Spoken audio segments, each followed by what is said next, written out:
Moje ime je Klavdija Erjavec, sem odvetnica v odvetniški pisarni Avbrecht, Zajc in partnerji in danes bom za vas odgovorila na nekaj najbolj perečih in aktualnih vprašanj na temo dela od doma.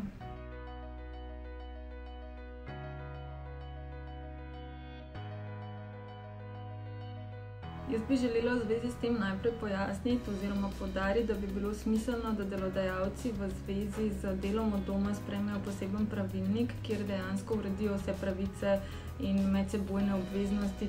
tako delavcev kot delodajalcev. V zdajšnji situaciji je to zelo težko narediti, ampak tako, da je potrebno potem v odredbi o delu od doma ali pa pač v sami pogodbi o zaposlitvi, če je to mogoče in če je možno, da delavec in delodajalec pogodbo o zaposlitvi s spremembo kraja, kjer se določi delo od doma, dejansko lahko skleneta, da se potem uredi tudi to samo nadomestilo glede povračila stroškov prevoza in tudi povračila stroškov malice.